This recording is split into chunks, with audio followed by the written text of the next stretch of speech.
السلام علیکم ویورز، کیا حال ہے آپ کے؟ میں ناز آپ کے ساتھ ہوں، اور آج میں آپ کے ساتھ حضور صلی اللہ علیہ وآلہ وسلم کی رضائی بہن حضرت شیمہ کے بارے میں ڈیٹیلز شیئر کروں گی۔ حضرت شیمہ جو تھیں وہ حضرت حلیمہ سعدیہ کی بیٹی تھیں، اور ان کے حضرت حلیمہ کے 3 بچے تھے، اور ان میں سے حلیمہ جو شیمہ تھیں وہ بڑی تھیں، اور وہ اکثر حضور صلی اللہ علیہ وآلہ وسلم کو بہت زیادہ پیار کرتی اور لوریاں دیا کرتی تھیں۔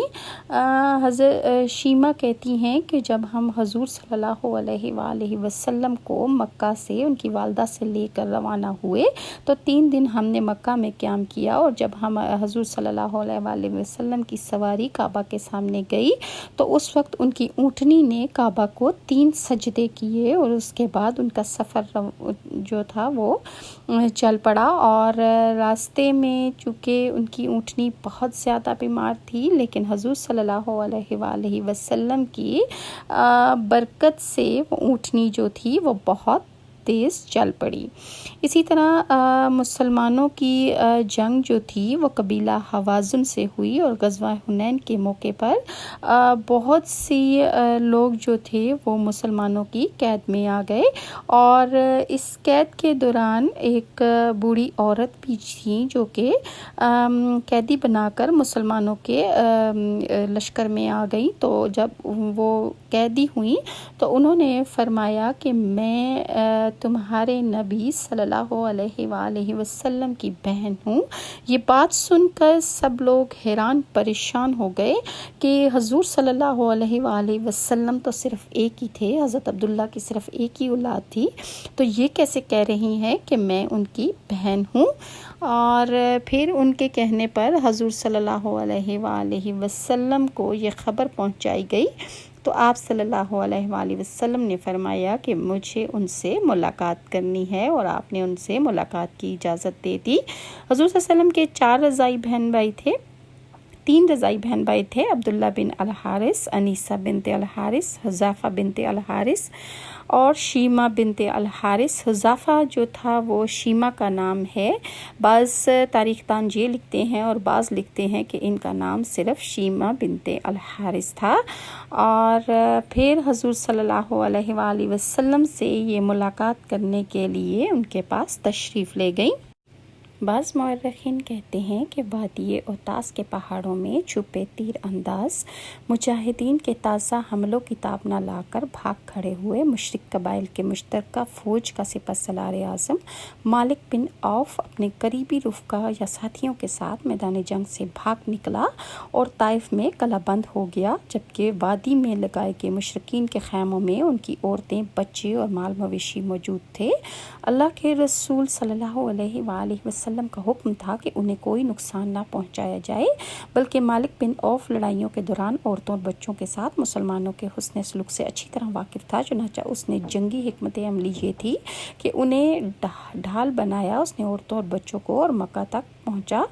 لیکن اب وہ مسلمانوں کی قید میں تھی۔ بنو حوازن اور بنو ثقیف کے قبائل کی ان قیدی عورتوں میں ایک بوڑھی خاتون بھی تھی۔ مجاہدین کا ایک دستہ جب انہیں گرفتار کرنے پہنچا تو انہوں نے ایک ایسی بات کہی جسے سن کر سب حیرت زدہ رہ گئے اور ایک دوسرے کا منہ تکنے لگے۔ بوڑھی عورت نے کہا کہ مجھے تمہارے رسول سے ملنا ہے اور میں ان کی بہن ہوں۔ بوڑھی خاتون نے مجاہدین کے تجسس بھرے چہروں پر نظر ڈالی اور پورے اعتماد کے ساتھ پھر اپنی بات دہرائی کہ میں تمہارے سپہ سالار اور اللہ کے نبی کی بہن ہوں۔ مجاہدین کا یہ دستہ قریش کے مسلم نوجوانوں اور مدینے کے انصار پر مشتمل تھا۔ سب نے غیر یقینی انداز میں ایک دوسرے کو دیکھا، پھر دستے کے کمانڈر نے بڑی بی کو حضرت صلی اللہ علیہ وآلہ وسلم کی خدمت میں پیش کرنے کا فیصلہ کر لیا۔ اللہ کے رسول جنگ کے اگلے مرحلے یعنی طائف سے متعلق حکمت عملی کے بارے میں اپنے دوستوں سے بات چیت کر رہے تھے کہ ایک صحابی نے خیمے میں داخل ہوئے اور عرض کیا، یا رسول اللہ، جنگی قیدیوں میں موجود ایک بوڑھی عورت آپ کی بہن ہونے کا دعویٰ کر رہی ہے، چونکہ حضور صلی اللہ علیہ وآلہ وسلم کا کوئی بہن بھائی نہ تھا، اس لیے سب حیران تھے کہ یہ کون عورت ہے جو بہن ہونے کا دعویٰ کر رہی ہے۔ اللہ کے رسول نے فرمایا کہ اس خاتون کو اندر لایا جائے۔ خاتون خیمے میں داخل ہوئیں، حضرت صلی اللہ علیہ وآلہ وسلم کی جانب محبت بھرے انداز میں دیکھتے ہوئے پرجوش لہجے میں بولی، اے اللہ کے رسول، میں تمہاری بہن شیمہ بنت حارث ہوں۔ حضرت نے ماضی کی یادیں ٹٹولتے ہوئے فرمایا، ہاں، بنی سعد میں میری ایک بہن کا نام شیمہ تھا۔ اس پر وہ جلدی سے بولی، یا رسول اللہ، ایک مرتبہ جب ہم لوگ اماں حلیمہ سعدیہ کے گھر کھیل رہے تھے تو آپ نے میری پیٹھ پر کاٹ لیا تھا، جس کا نشان آج بھی موجود ہے۔ شیمہ کے یہ جملے ادا کرتے ہی سرکار دو عالم کو اماں حلیمہ کے گھر گزرے بچپن کے واقعات یاد آ گئے۔ یہ وہی بہن شیمہ تھی جو حضرت کو ہر وقت گود میں لیے پھرتی تھی۔ ان کی سنائی ہوئی لوریاں، پیار اور محبت کی باتیں حضور کے ذہن میں محفوظ تھی۔ سامنے کھڑی شیمہ کے ایک ہی جملے نے بچپن کے گزرے سارے دنوں کی یادیں حضور صلی اللہ علیہ وآلہ وسلم کے ذہن میں تازہ کر دی۔ مکے کے کالے سنگلاخ پہاڑوں کے عقب میں 50 میل مشرق کی جانب زرخیز باغات، سرسبز شاداب پہاڑوں کے درمیان شفاف چشموں کی گنگناتی لہلہاتی بلکھاتی آبشاروں سے مزین ایک حسین وادی طائف کے نام سے مشہور ہے، جہاں اور اس کے اطراف کے عرب کے 2 قبائل آباد تھے، ایک بنو ثقیف اور دوسرا بنو حوازن۔ یہ دونوں قبائل نہایت طاقتور، بہادر اور جنگجو تھے۔ ان قبائل کی خاص بات یہ تھی کہ ان کی زبان بہت فصیح تھی اور حضور صلی اللہ علیہ وآلہ وسلم کی تربیت اسی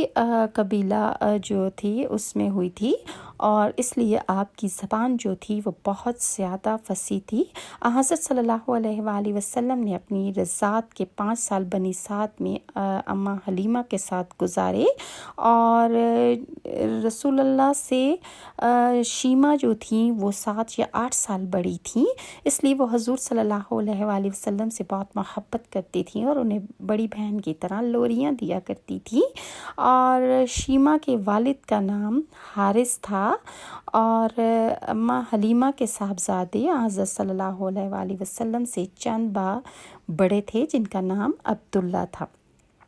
رسول اللہ کے اپنے کوئی بہن بھائی نہیں تھے، اماں حلیمہ کے بچے ہی ان کے رضاعی بہن بھائی تھے۔ بچپن کے نہایت قیمتی اور انمول سال آپ نے ان بچوں کے ساتھ گزارے، جہاں حضرت شیمہ نے اپنی محبتوں کے تمام پھول اپنے رضاعی بھائی پر نچھاور کر دیے تھے۔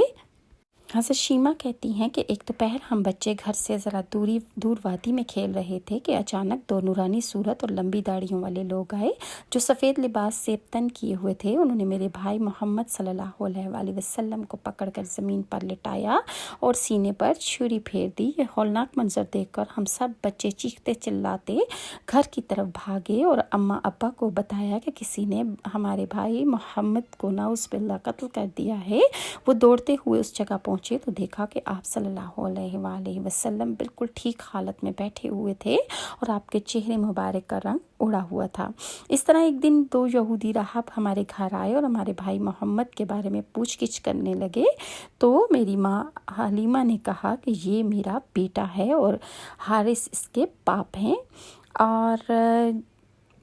قریش کو جب حضور صلی اللہ علیہ وآلہ وسلم کے رضاعی والدین کا پتہ چلا تو انہوں نے حضور صلی اللہ علیہ وآلہ وسلم کی شکایت کرتے ہوئے کہا کہ اے حارث، تمہارا بیٹا ہمارے خداؤں کو برا کہتا ہے اور ایک اللہ کی پرستش کی بات کرتا ہے، اس نے ہم میں تفرقہ ڈال دیا ہے۔ حارث بیوی بچوں کے ساتھ بارگاہ رسالت میں حاضر ہوئے اور عرض کیا، اے میرے بیٹے، آپ کی قوم جو شکوہ کر رہی ہے کیا وہ سچ ہے؟ آپ صلی اللہ علیہ وآلہ وسلم نے فرمایا، نہ صرف سچ ہے بلکہ روز قیامت آپ خود اپنی آنکھوں سے بھی دیکھ لیں گے۔ حارث تو آئے ہی اسلام قبول کرنے کے لیے تھے، چنانچہ پورے کا پورے خاندان نے اسلام قبول کر لیا۔ حضرت حلیمہ اور حضرت شیمہ سے جب آپ کی ملاقات ہوئی تو آپ نے نہ صرف انہیں آزاد کر دیا بلکہ اپنی بہن کے لیے چادر بچھائی اور ان کی بہت اچھی دعوت کی، اور اس کے بعد ان کو کہا کہ اگر وہ چاہیں تو وہ ان کے ساتھ رہ سکتی ہیں اور اگر چاہیں تو واپس مدینہ جا سکتی ہیں۔ انہوں نے اپنے گھر جانے کی خواہش کا اظہار کیا، جس پر آپ نے عزت و احترام کے ساتھ انہیں چند محافظوں کے ساتھ گھر کی طرف روانہ کر دیا۔ مفسرین کہتے ہیں کہ حضرت شیمہ کو آپ نے ایک مکحول نامی غلام اور ایک لونڈی بھی دی تھی۔ حضرت شیمہ نے ان دونوں کی آپس میں شادی کروا دی تھی کہ جن کی نسل آج بھی باقی ہے، اور حضور صلی اللہ علیہ وآلہ وسلم نے حضرت شیمہ کو عزت کے ساتھ اپنے گھر رخصت کر دیا۔ ویورز، اگر آپ کو